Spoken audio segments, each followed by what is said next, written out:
नमस्कार दोस्तों। कहानी शुरू करने से पहले मैं आपको ये बताना चाहती हूँ कि अगर आप मोरल एंड मोटिवेशन कहानी सुनना पसंद करते हैं तो आप मेरे दूसरे चैनल एम्पावर द लाइफ पर आ सकते हैं। आपका वहाँ स्वागत है। द गोल्डन स्टोरीज में आपका स्वागत है। आइए सुनते हैं आचार्य चतुर्सेन शास्त्री की लिखी कहानी पाप। दो स्त्रियां परस्पर बातें कर रही थी। संध्या हो रही थी। अंधकार कमरे में बढ़ रहा था, पर वे अपनी बातचीत में इतनी लीन थी कि उन्होंने इसकी तनिक भी परवाह न की। एक की अवस्था 26 वर्ष के लगभग थी और दूसरी 15 वर्ष की। दोनों संभ्रात कुल की शिक्षित महिलाएं थीं। कमरा खूब सजा हुआ था और ये दोनों सुंदरियां एक तख्त पर मसनद के सहारे अस्त व्यस्त पड़ी अपनी बातों में दीन दुनिया भुलाई बैठी थी। बड़ी स्त्री अत्यंत सुंदर थी। उसकी खिली हुई आंखें और उभरे हुए होठ प्रबल लालसा के द्योतक थे। खूब गहरे और खूब काले बालों से उत्कट वासना प्रकट हो रही थी।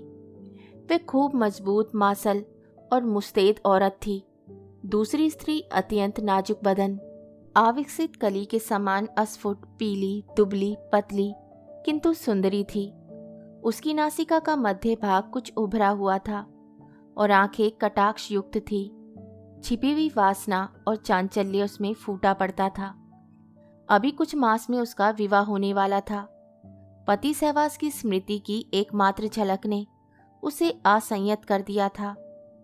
अब स्त्री के लिए पति क्या वस्तु है? पति नहीं, पुरुष क्या वस्तु है? यही उसके विचार और कल्पना का विषय था। इस समय दोनों स्त्रियां बिल्कुल सटकर बैठी इसी विषय का चिंतन कर रही थी। छोटी स्त्री ने कहा, अरे, मैं तुम्हें चाची कहूं या बहन जी या क्या? कुछ समझ में नहीं आता। जी चाहे सो कहा कर।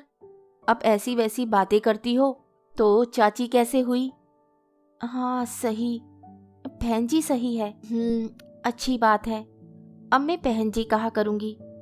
पर बाबू साहब को क्या कहना होगा? जीजा जी। अब तो वे तेरे जीजा जी हो गए। नहीं नहीं, ऐसा नहीं। जीजा जी बहुत बुरे हुआ करते हैं। अरे, बुरे क्या हुआ करते हैं? सब भांति की हंसी दिल लगी करते हैं। मैं उनसे हंसी दिल लगी करती क्या सजूंगी? बोलूंगी ही कैसे? क्या वह कोई बाग है? जीजा जी की मरम्मत तो सालियां ही किया करती हैं। ना भाई, मुझसे ऐसा ना होगा। उनके सामने से मैं भाग जाऊंगी। भाग कैसे जाएगी? साली बनना क्या हंसी खेल है? इस बार होली खेलना होगी। वाह, यह भी कहीं हो सकता है? बालिका कुछ हंसकर गर्दन टेढ़ी करके बोली और दूसरी स्त्री की गोदी में सिर छिपा लिया। नहीं, कैसे हो सकता है? होली तो खेलना ही होगा। बाहर पद ध्वनि सुनकर दोनों चौंकी। बालिका ने कहा, लो, लाला जी आ रहे हैं। अब मैं जाती हूँ। वाह वाह, जाएगी कैसे? आज उनसे बात करनी पड़ेगी। नहीं नहीं, मैं जाती हूँ। बालिका उठकर भागने लगी। दूसरी स्त्री ने उसे कसकर खींच लिया और कहा, जाएगी कहाँ? जीजा जी से बातें करनी होगी। कमरे में स्त्री के पास किसी और को बैठा देख राजेश्वर बाहर ही ठिठक गए। वह दूसरे कमरे में जाने लगे। पत्नी ने पुकार कर कहा, चले आइए, यहाँ आपकी नई साली साहिबा है और कोई नहीं। राजेश्वर जरा झिझकते हुए भीतर गए। बालिका सिकुड़कर गृहिणी की पीठ पीछे छिपी रही। गृहिणी ने हंसकर कहा, अरे, जीजा जी को प्रणाम भी नहीं करेगी? बालिका ने चुपके से हाथ जोड़कर प्रणाम किया। राजेश्वर ने कहा, कौन है? आप नहीं जानते। पड़ोस के प्रोफेसर साहब की कन्या किशोरी है। हम लोगों ने बहनापा जोड़ा है। अब यह आपकी साली और आप इसके जीजा जी हुए। राजेश्वर जरा मुस्कुराए, फिर कहा, इन्हें कुछ खिलाया पिलाया भी या नहीं? फल मिठाई और लो। इतना कहकर राजेश्वर कमरे से बाहर निकल गए। उन्हें एक जरूरी मुकदमे की मिसल देखनी थी। मुवक्किल बैठक में बैठे थे। उन्होंने बालिका को देखा भी नहीं। उनके मन में कोई भाव भी उदय नहीं हुआ। उनके जाने पर बालिका ने कहा, बहन जी, ये तो बहुत मीठा बोलते हैं। क्या रीझ गई? हटो, ऐसी बातें ना करो। मेरे यहाँ रहने से बाहर चले गए। मुझे जाने क्यों नहीं दिया? वे यहाँ बैठते। तेरे सामने बैठने में क्या उन्हें डर लगता था? मेरी वजह से तो चले ही गए। चले जाने दे, जा कहाँ सकते हैं, नकेल नथी हुई है। अरे वे एक क्षण भी मेरे बिना नहीं रह सकते। ये कहते हुए युवती के नथुने फूल गए, आंखों में मद छा गया। बालिका ने सखी की ओर देखकर कहा, सच कहना बहन, क्या वे तुम्हें इतना प्यार करते हैं? तू प्यार को क्या जाने पगली, अभी तो अल्लड़ बछड़ी है। ससुराल का रस तूने देखा नहीं है। अच्छा सच कहो, वे तुम्हें कितना प्यार करते हैं? जितना जगत में किसी ने किसी को नहीं किया। और तुम भी प्यार करती हो या नहीं? मैं क्यों करने लगी? युवती ने 2 धप बालिका को लगा दी। इसके बाद कहा, अच्छा कह, कैसे हैं? बहुत अच्छे हैं। तुम्हें पसंद आए? हटो, कैसी बातें करती हो? कह दे, नहीं घूंसे मार मार कर ढेर कर दूंगी। बालिका ने स्वीकार सूचक सिर हिलाकर मुंह सखी के आंचल में छिपा लिया। युवती गर्व से फूल गई। उसने 2-4 घूंसे जमा कर कहा, कही ना, आगे पीछे बातें ना करने लगना। वाह, मैं बातें कैसे करूंगी? हाँ सुनो, उन्हें नाश्ता तो करा दो, बेचारे हारे थके कचहरी से आए हैं। गृहिणी ने 3 तश्तरियों में नाश्ता सजाकर कहा, लो पहले उन्हें तुम ही दे आओ। बालिका ने कान पर हाथ धरकर कहा, राम राम राम, मर जाऊं तब भी उनके सामने नहीं जाऊंगी। तब साली क्या खाक बनेगी? ऐसे साली नहीं बनती। बस इतने ही वे अच्छे लगे, पर उनके सामने कैसे जा सकती हूँ? क्या वे तुझे हलवा समझकर गड़प कर जाएंगे? नहीं नहीं, मैं नहीं जाऊंगी। तुझे ही आज भेजूंगी। बहन जी हाथ जोड़ती हूँ। हाथ जोड़ चाहे पाँव। नहीं नहीं जीजी नहीं। तब मैं नाराज हो गई। ले बहन जी माफ करो, मुझे ना भेजो। बस तो जा, मैं बोलती नहीं। अजी वहां और भी आदमी है। अरे तुम क्या बहू हो, बेटी हो, पर्दा क्या है? तब तुम भी चलो। मैं आदमियों में कहाँ जाऊं? चिक के पास खड़ी रहना। अच्छा चल। दोनों स्त्रियां चली। बालिका के हाथ में नाश्ते की तस्तरी और पानी का गिलास था। द्वार पर जाकर गृहिणी ने उसे धकेल दिया। बालिका आंखें बंद कर गिलास और तस्तरी टेबल पर रख सिर पर पैर रखकर भागी तो अपने घर पर ही आकर दम लिया। गृहिणी कमरे में आकर पलंग पर लोटपोट होकर हंसने लगी, जैसे बिजली कौंधा मार गई हो। राजेश्वर भौचक से रह गए। वह एक क्षण भी उस ज्वलंत चांचल्य को आंख भरकर ना देख सके, मानो उनके शरीर का सारा रक्त दिमाग में इकट्ठा हो गया हो और नसों में पारा भर गया हो। परंतु वे शीघ्र ही संयत हो गए। वह चुपचाप अपने कागजात देखते रहे, पर उनका कलेजा धड़क रहा था। वह रह रहकर सोच रहे थे, अजब लड़की रही यह, कैसे वह एकाएक आई और भाग गई। क्या ये सब कुमुद की कारस्तानी नहीं थी? पर कैसी भद्दी, कैसी वाहियात बात है। ये लोग भी क्या कहेंगे? ये सोचते सोचते उन्होंने आंख उठाकर दबी नजर से अपने मुवक्किलों को देखा और फिर उनकी दृष्टि नाश्ते की तस्तरी पर जाकर अटक गई। एक मुवक्किल ने कहा, वकील साहब आप पहले नाश्ता कर लीजिए, यह काम तो होता ही रहेगा। वकील साहब अब भी आपे से बाहर थे। उनके मन में एक द्वंद्व मच रहा था।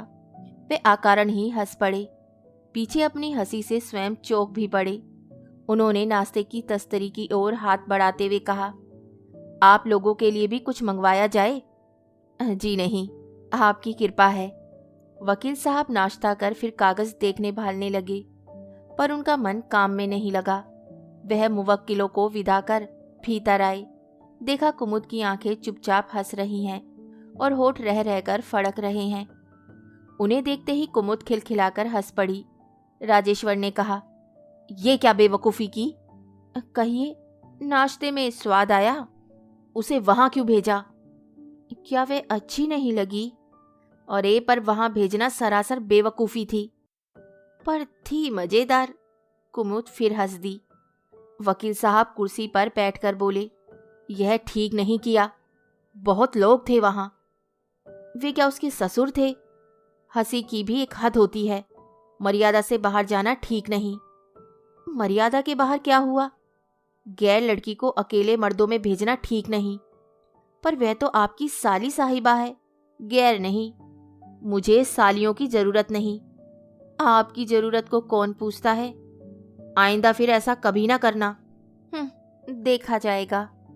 अभी तुम्हारा अल्लड़पन नहीं गया। जी नहीं, मुझे वकीलों की तरह लंबा मुंह बनाकर कानूनी बहस नहीं करनी पड़ती। मैं तुमसे बहस नहीं करता। उस आफत को अब कभी घर ना बुलाना, ना उसकी चर्चा करना। वह मारा। आफत आफत, मन की बात तो मुंह से निकल गई। मालूम होता है मन को भा गई।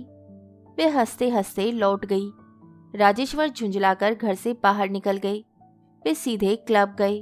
वहां जी ना लगा तो घूमने दूर तक निकल गए। वहां भी मन न लगा तो एक दोस्त के घर जाकर शतरंज खेलने लगे। पर कहीं भी उनका मन नहीं लगा। वे अन्य मनसक से घर लौटे, चुपके से खाना खाया और अखबार ले बैठे। उनके मन में वही आफत रम रही थी। वे बिजली की तरह प्रकाश पुंज को लपेटे कमरे में घुसना और तूफान की तरह निकल भागना, आंधी की भांति सब कुछ बिखेर जाना।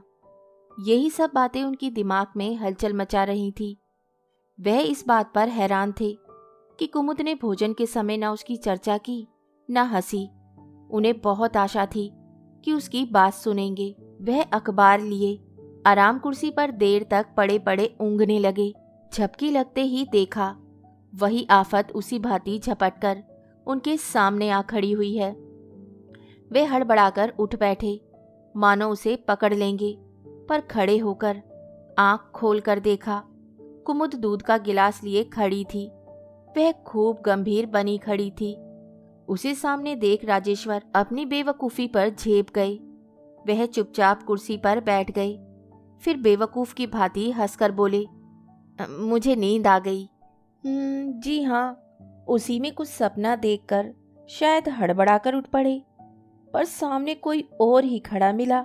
लीजिए, दूध पी लीजिए और फिर आराम से रात भर सपने देखिए। कुमुद ने अब भी अपनी गंभीरता भंग ना की। राजेश्वर सोच ही न सके क्या जवाब दे। वह चुपचाप दूध पीने लगे। कुमुद उन्हें एक पान देकर चली गई तो राजेश्वर ने उसका हाथ पकड़कर कहा, भागती कहाँ हो? अपनी उस नई सखी का सब हाल सुनाओ। जी, उसकी बात ना कीजिए। नहीं नहीं, बताओ तो, तुमने क्या समझकर उसे वहां भेजा था? जी नहीं श्रीमान जी, उसकी बात करने का मुझे हुक्म नहीं है। राजेश्वर ने कुमुद को खींचकर कुर्सी पर गिरा दिया और दोनों हाथों से गला दबाकर कहा, बोलो, नहीं तो गला घोट दूंगा। घोट दीजिए श्रीमान जी, पर एक सांस ले लेने दे। अच्छा, लो एक सांस। कुमुद झटका देकर उठी और राजेश्वर को गिराती तथा कुर्सी में अटकी अपनी साड़ी फाड़ती और हंसती हुई वहां से भाग गई। राजेश्वर बकझक करते ही रह गए। वकील साहब की उम्र 40 को पार कर गई थी। वे बहुत गंभीर और उदासीन प्रकृति के आदमी थे। अपने मुवक्किलों में रूखे और खरे तथा अदालत में तीखे आदमी प्रसिद्ध थे। बहुत कम उन्हें हंसी दिल लगी करते देखा गया था। उनके यार दोस्त भी कम थे। रसिकता नाम की कोई वस्तु उनमें थी ही नहीं। परंतु किशोरी जैसे उनकी आंखों में तप्त सिलाई की भांति घुस गई हो। उनका मन ना कचहरी में लगता, ना मुवक्किलों में। वे कुमुद से उसकी चर्चा करते भय खाते, पर घर में आते ही चारों ओर आंखें फाड़ फाड़ कर देखते कि क्या किशोरी कहीं दीवार के कोने में छिपी तो नहीं।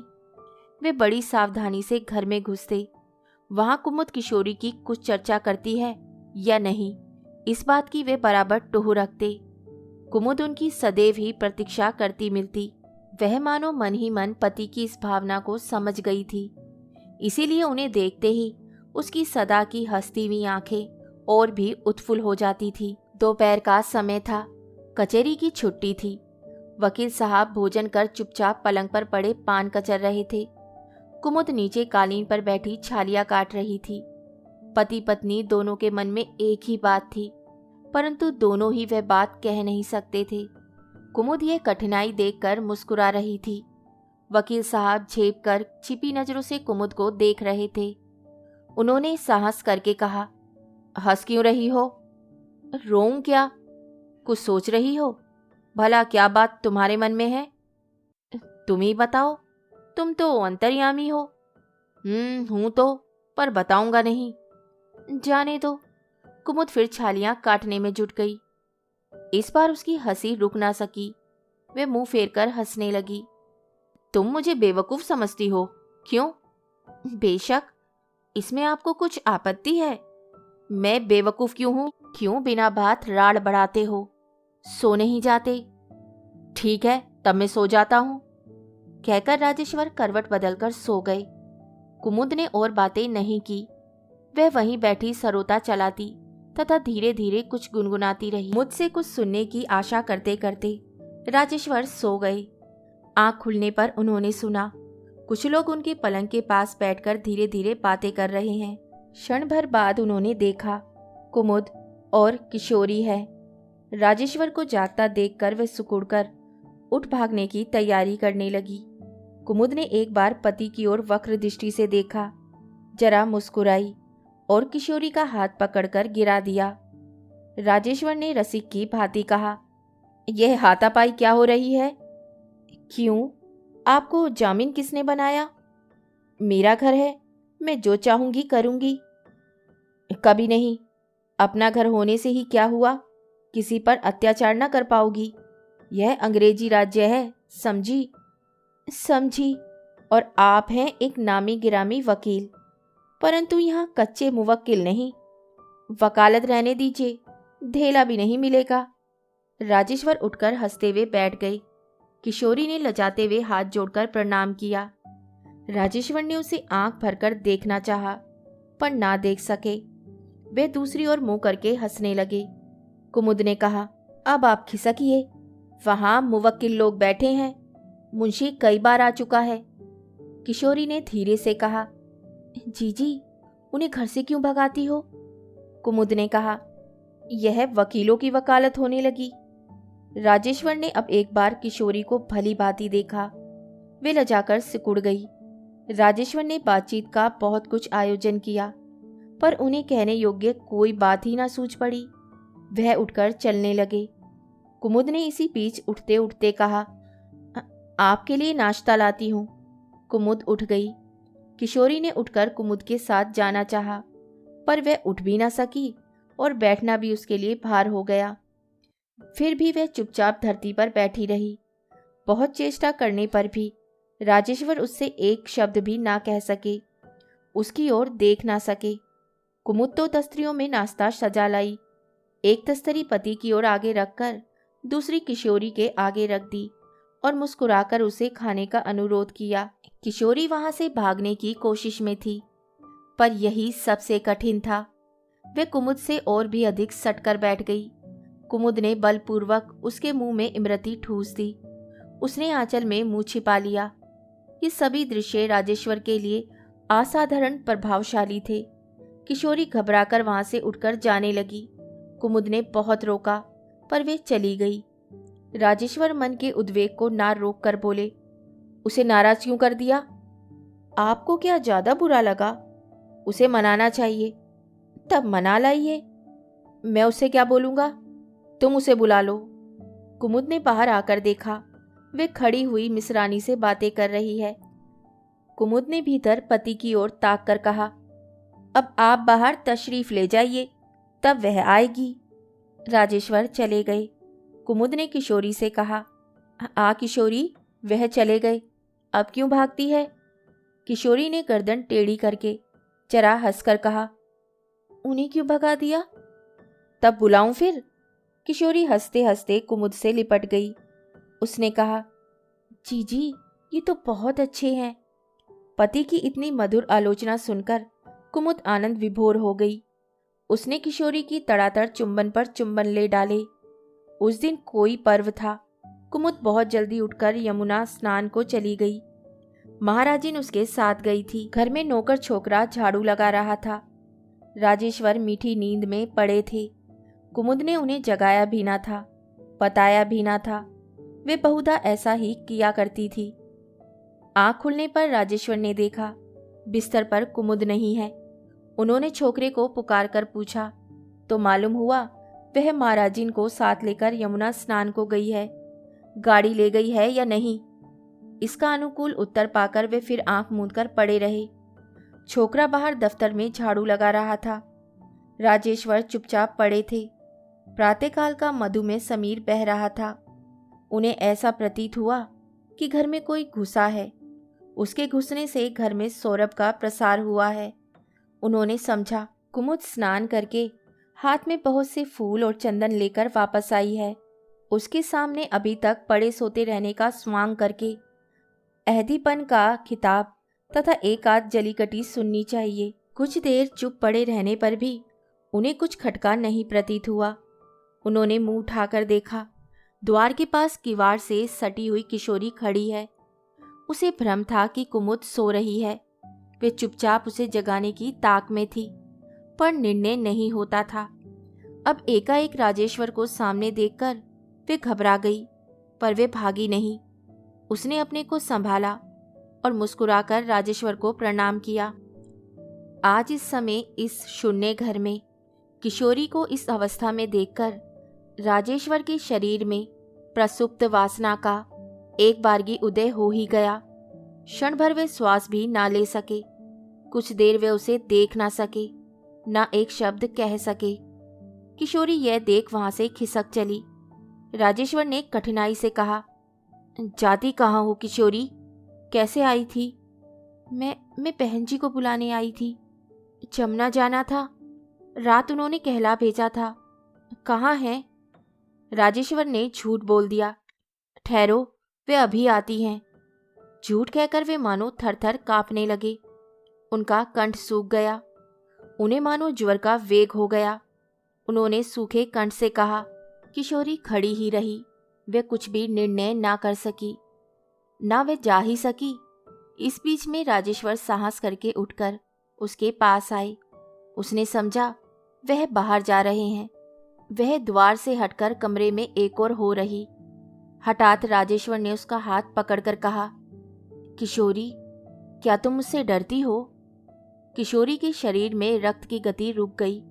वे पीपल के पत्ते की भांति कांपने लगी। वे सिकुड़कर वहां से चलने लगी। राजेश्वर ने उसका हाथ पकड़कर कहा, किशोरी, किशोरी, मैं तुम्हें प्यार करता हूं। किसी से कहना नहीं, कुमुद से भी नहीं। किशोरी ने थोड़ा बल किया, पर जब वे हाथ ना छुड़ा सकी तो उसने आर्तनाद करके कहा, छोड़िए, छोड़िए, मैं जाती हूं। किशोरी, जाओ नहीं, मैं तुम्हें देखने को सदैव पागल रहता हूं। किशोरी की आंखों में आंसू भर आए। उसने रोते रोते कहा, छोड़िए, छोड़िए, नहीं नहीं, छोड़िए। राजेश्वर धीरे धीरे पाश्विक वासना से ओतप्रोत हो रहे थे। उन्होंने और भी कसकर उसका हाथ पकड़ लिया और सूखे गले तथा भर्राई आवाज में कहा, किशोरी, मेरा प्राण निकल जाएगा। मैं तुम्हें प्राण से अधिक चाहता हूं। उन्होंने उसे खींचकर अपने निकट कर लिया।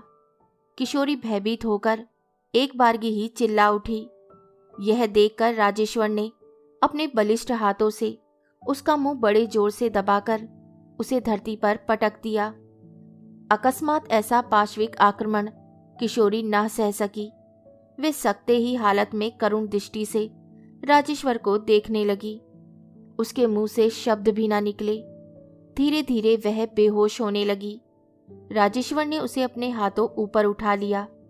उसका खुला मुख, अधखुली आंखें और स्थिर शरीर, प्रभात की उन्मुक्त वायु का झोंका, सभी ने राजेश्वर की पशु वासना को अंधा बना दिया। वे घोर अपवित्र भावना से उस महापवित्र कुमारी का मुख चुंबन करने को नीचे झुके।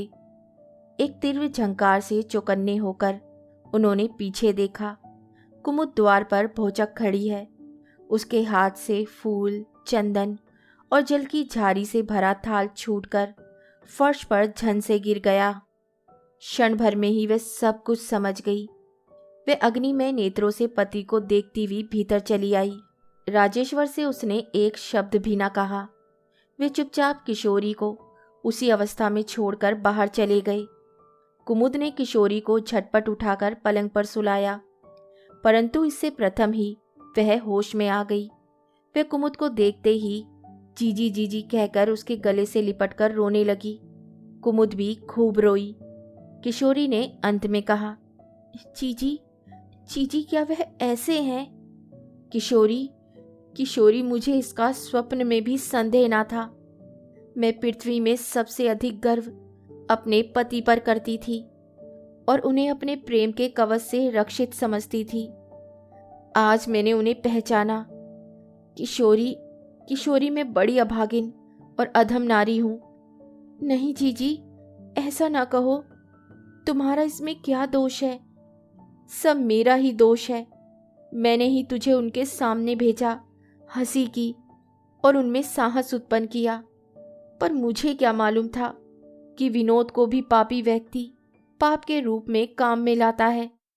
किशोरी कुछ ना कहकर उठ खड़ी हुई। कुमुद ने कहा, क्या जाती हो? अभी ना जाने पाओगी। क्यों? क्या तुम मुझसे भी घृणा करती हो? नहीं जीजी। किशोरी की आंखों में आंसू भर आए। वैसा ही समझती हो? वैसा ही? तब अभी ठहरो, मैं तुम्हें साथ चलकर पहुंचा दूंगी। अभी चलो जीजी। जरा ठहर, एक और वचन लूंगी। क्या जीजी? यह बात कभी किसी से ना कहेगी। कभी भी ना कहूंगी, किशोरी ने उदास स्वर में कहा, और यहां बराबर उसी भांति आती रहेगी। किशोरी ने कातर दृष्टि से कुमुद को देखकर कहा, ना, यह ना होगा जीजी। तब मैं जहर खाकर प्राण त्याग दूंगी। ना जीजी, ये क्या कहती हो? मुझे नित्य सी भांति आना पड़ेगा। परंतु मेरे दम में दम है, वहां तक कोई तुझे छू भी ना सकेगा, आंख उठाकर भी ना देख सकेगा। मैं आऊंगी जीजी। किशोरी जोर से रोकर कुमुद से लिपट गई। कुमुद रोई नहीं। वे कुछ देर चुपचाप उसे छाती से लगाए खड़ी रही। इसके बाद उसने उसे कुर्सी पर बैठाकर कहा, अब यहीं नहा ले, फिर भोजन कर घर चलेंगे। मैं माताजी को कहलाए देती हूँ। कुमुद ने यही किया। वकील साहब बिना भोजन किए कचहरी में भाग गए। कुमुद ने भी कुछ भोजन नहीं किया। किशोरी ने नाम मात्र को खाया। इसके बाद कुमुद किशोरी के घर जाकर उसे छोड़ आई। उस दिन संध्या तक वह वहीं रही। चलती बार एकांत पाकर उसने किशोरी के पैर छूकर कहा, किशोरी, मेरी इज्जत तेरे हाथ है। तूने वचन दिया है, पूरा करना। किशोरी ने कुमुद की गोद में मुंह छिपाकर कहा, ये क्या कहती हो जीजी? प्राण जाए पर वे बात मुंह से ना निकलेगी। कुमुद ने व्याकुल दृष्टि से उसे ताकते हुए कहा, उनसे साक्षात होने पर तुझे उसी भांति बोलना और व्यवहार करना पड़ेगा जिस भांति अब तक करती रही है। किशोरी ने आंखों में आंसू भरकर कहा, मैं करूंगी जीजी। कुमुद उसे छाती से लगा और प्यार करके घर चली आई।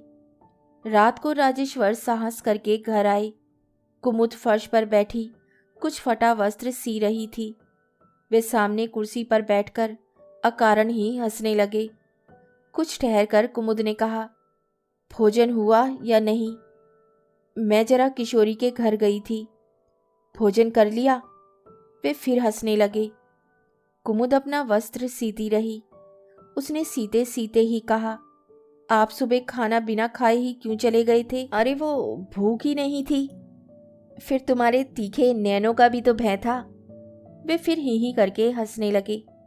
कुमुद ने वस्त्र और सुई एक तरफ रख दी।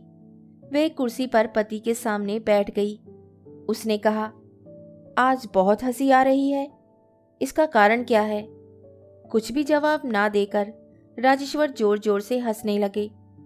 इसके बाद वे कचहरी, मुवक्किल आदि की बहुत सी फालतू बातें बक गई। कुमुद ने सहज गंभीर स्वर में कहा, सुबह की घटना का क्या कारण था? राजेश्वर सहम गए, परंतु वे फिर ही करके हंस दिए। उन्होंने कहा, उसी ने छेड़छाड़ की थी। उसने क्या किया था? छेड़छाड़? अच्छा, फिर आपने क्या किया? मैंने भी वही किया। वे फिर ही करके हंसने लगे।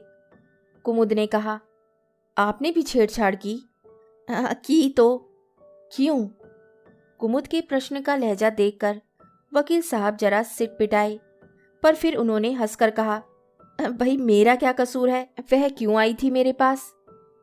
आप क्या समझते हैं कि वे इसीलिए आई थी? इसीलिए आई होगी। राजेश्वर पत्नी की आंखों से दृष्टि ना मिला सके।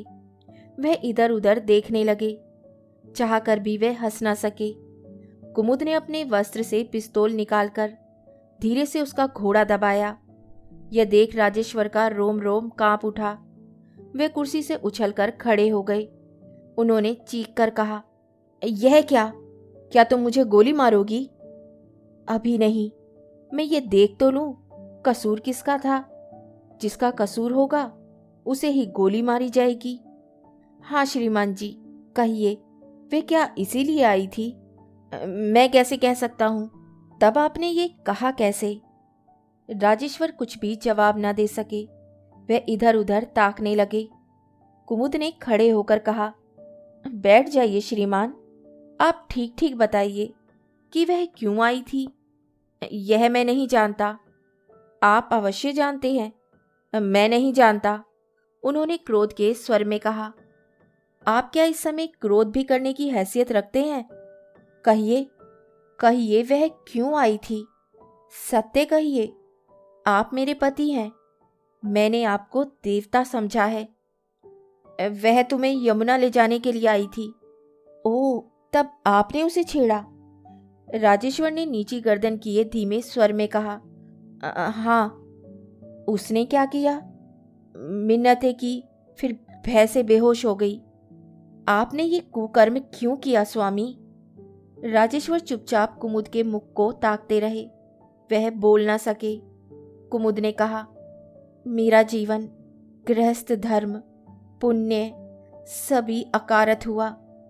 जिसे मैंने देवता समझकर पूजा, वे अब इतने दिन बाद पशु प्रमाणित हुआ। राजेश्वर चुप बैठे रहे। कहिए स्वामी, मेरे पूज्य देवता, क्या मैंने नित्य आपके पैरों की धूल मस्तक नहीं लगाई? राजेश्वर चुप रहे। क्या मैंने सदा सदा आपकी परछाई को अपने समस्त प्राण और शरीर से अधिक पवित्र नहीं समझा? राजेश्वर फिर भी नहीं बोले। कुमुद ने फिर कहा, क्या मैंने अनगिनत व्रत उपवास करके आपके जीवन, आपके प्राण, आपके व्यक्तित्व की रक्षा के लिए देवताओं से याचना नहीं की? क्या इस पृथ्वी पर आपके समान पवित्र, महान, सद्गुण युक्त पुरुष मेरी दृष्टि में दूसरा है? राजेश्वर की आंखों में आंसू आकर बहने लगे। उनके होठ हिले, पर वे कुछ ना कह सके। कुमुद के स्वर में दृढ़ता थी। उसने कहा, श्रीमान जी, क्या आपके घर आने पर किसी भले घर की बेटी की इज्जत की रक्षा भी संभव नहीं हो सकती?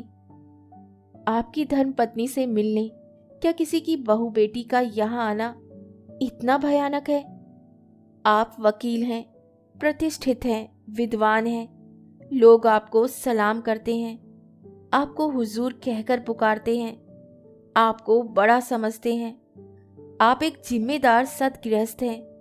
पर क्या इन सब उत्तरदायित्व की बातों को आप पहचानते हैं? क्या कुमारी कन्याओं की माताएं आपकी पत्नी की पवित्रता पर विश्वास करके अपनी पुत्रियों को भेज देती हैं? तो ये उनकी भारी भूल नहीं? क्या आपका यह घर अति अपवित्र और सामाजिक जीवन का दुर्घट स्थान नहीं? राजेश्वर ने आवेश में आकर कहा, कुमुद, तुम मुझे गोली मार दो अथवा पिस्तौल मुझे दो, मैं स्वयं इन पतित प्राणों का अपहरण करूंगा। मुझे अब लज्जित ना करो। कुमुद ने अति गंभीर वाणी में कहा, स्वामी, क्या कभी और कहीं भी आपने ऐसा पाप किया था? नहीं कुमुद, नहीं। मन, वचन, कर्म से कभी नहीं कुमुद। क्या तुम विश्वास ना करोगी? मैं विश्वास के योग्य नहीं रहा। वे कुर्सी को छोड़कर धरती पर बैठ गए और दोनों हाथों से मुंह ढककर रोने लगे। कुमुद ने पिस्तौल स्वामी के आगे रखकर कहा, इसमें मेरा अपराध है। आप मुझे गोली मार दीजिए, मैं स्वयं आत्मघात ना कर सकूंगी। तुम्हारा क्या अपराध है कुमुद? मैंने ही इस पाप का बीज बोया। मर्यादा के विपरीत उस कन्या को हादसे में तुमसे परिचित कराया, तुम्हारा और उसका भी साहस बढ़ाया। परंतु मुझे ये स्वप्न में भी कल्पना न थी कि पुरुष इतने पतित होते हैं। स्वामी, स्त्री एक ऐसी कोमल लता है जो पुरुष रूपी दृढ़ वृक्ष के सहारे लिपटी रहती है। पुरुष स्त्री के लिए आदर्श वस्तु है। स्त्रियां हर बात में पुरुष को श्रेष्ठ और आदर्श मानती है, पर पुरुष यदि आदर्श से गिरने लग जाए तो फिर जीवन के एकांत क्षण भी विनोद और सरस जीवन से रहित हो जाए। तुम सच कहती हो कुमुद, परंतु इसी युक्ति के आधार पर मैं कहता हूं कि तुम अपराधिनी नहीं। यदि तुमने अपने दाम्पत्य परिधि के विनोद में उस बालिका को सम्मिलित किया तो इसमें तुम्हारा दोष ना था। तुम मेरी पत्नी हो, यह मुझे समझना चाहिए था। वह तुम्हारी सखी है, उसकी मर्यादा का पालन तो मुझे करना था। कुमुद में समझ गया, पतित मैं हूं, पाप तो मैंने किया है, परंतु वह तुम्हें पापिन समझेगी। वह यही समझेगी कि यह चरित्रहीन स्त्री पराई बहू बेटियों को सहेली बनाकर अपने पति से संश्लिष्ट कराती है। हाय, मैं ये कैसे सह सकूंगा कुमुद? वही तो स्वामी, वही तो उत्तम है। तुम मेरा प्राण हरण करके स्वयं भी आत्मघात कर लो। पिस्तौल में 3 गोलियां हैं। कुछ देर राजेश्वर स्तब्ध बैठे रहे। इसके बाद उन्होंने कहा, नहीं कुमुद, यह ठीक दंड ना होगा। हमें प्राणनाश ना करना चाहिए। क्या तुम विश्वास करती हो कि मेरी प्रवृत्ति बदल गई है? तुम्हारी सखी के प्रति मेरे भाव अब क्या हैं, यह भी जानती हो?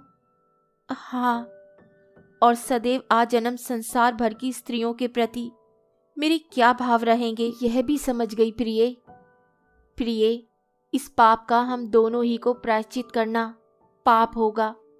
कौन प्रायश्चित? अब सो रहो, सुबह कहूंगा। अच्छी बात है, एक अनुष्ठान जोड़ देना होगा। वह क्या? 3 वर्ष तक हम दोनों पृथक कमरे में शयन करेंगे। अच्छी बात है, कभी स्पर्श ना करेंगे। अच्छा, ये बात कभी किसी पर किसी भांति प्रकट ना की जाएगी। यदि प्रकट हो गई तो उसी दिन से शुरू करके फिर 3 वर्ष गिने जाएंगे। ठीक है कुमुद, यही होगा। हम लोग भूमि पर सोएंगे, एक वक्त भोजन करेंगे। मंजूर है? तब स्वामी, आज के मेरे इस अप्रिय व्यवहार पर दया कीजिए। जाइए, बाहर आपके शयन की उचित व्यवस्था हो जाएगी। राजेश्वर चुपचाप चले गए। होली का दिन था। कुमुद रसोई बना रही थी। एक थाल को आंचल से छिपाए किशोरी वहां पहुंच गई। वे बहुमूल्य गुलाबी साड़ी पहने थी। कुमुद के सामने वे खड़ी खड़ी हंसने लगी। कुमुद ने उसे भोजन का निमंत्रण दिया था। इतनी जल्द उसे आया देखकर उसने कहा, इतनी भूखी हो, अभी से आ गई? अभी तो कुछ बना भी नहीं। मैं बना लूंगी, परंतु पहले इधर देखो। उसने थाल की ओर इशारा किया। यह क्या है री? उसने थाल पर से आंचल हटाया। उसमें रोली, गुलाल, रंग और मिठाई थी। उसने लज्जा से लाल चेहरे को ऊपर उठाकर कहा, मैं जीजा जी से होली खेलने आई हूं। पागल हुई है क्या? जो समझो, उन्हें बुला दो ना। इसकी जरूरत नहीं है, तू बैठ, मैं स्वयं बुला लाती हूं। नहीं, वह नहीं हो सकता, कुमुद ने अत्यंत रूखे स्वर में कहा। किशोरी की आंखों से टप टप आंसू गिरने लगे। वह उसी भांति थाल लिए खड़ी रही। उसकी आंखों में आंसू देख कुमुद रसोई छोड़ उठकर उसके पास आई। उसके आंसू पोंछकर कहा, अरे रोती क्यों है रे पगली? मैं होली खेल कर जाऊंगी। उस दिन तुमने क्या कहा था, जानती हो? कुमुद ने क्षण भर किशोरी की ओर देखा। उसकी आंखें भर आई। वे बिना उससे कुछ कहे राजेश्वर को बुला लाई। भीतर आकर राजेश्वर ने देखा किशोरी चुपचाप थाल गोद में लिए खड़ी है। उसकी शोभा ओस से भीगे गुलाब के समान थी। उन्होंने मुस्कुराकर कहा, मामला क्या है? बेवक्त की तलबी क्यों? आपकी साली साहिबा होली खेलने आई है। जूता उतारकर भीतर आइए। राजेश्वर भीतर आकर चौकी पर बैठ गए। किशोरी ने सामने बैठ थाल चौकी पर रख उनके माथे पर गुलाल लगा, रोली का टीका किया, फूलों की माला पहनाई और आंचल गले में लपेट झुककर राजेश्वर के पैर छुए। फिर मुस्कुराकर धीमे स्वर में कहा, इसमें से कुछ मिठाई खाइए। राजेश्वर ने बलपूर्वक आंसू रोककर मिठाई का एक टुकड़ा खाया। इसके बाद 100 रुपये का नोट किशोरी की गोद में डाल थाल से अंजलि भर फूल उठा किशोरी पर बरसा दिए। वह चले गए। उनके होठों पर हास्य और आंखों में आंसू भरे थे। कहानी सुनने के लिए धन्यवाद। तो इसी के साथ मैं आपसे विदा लेती हूँ और कल फिर मिलती हूँ एक नई कहानी के साथ। तब तक के लिए अलविदा।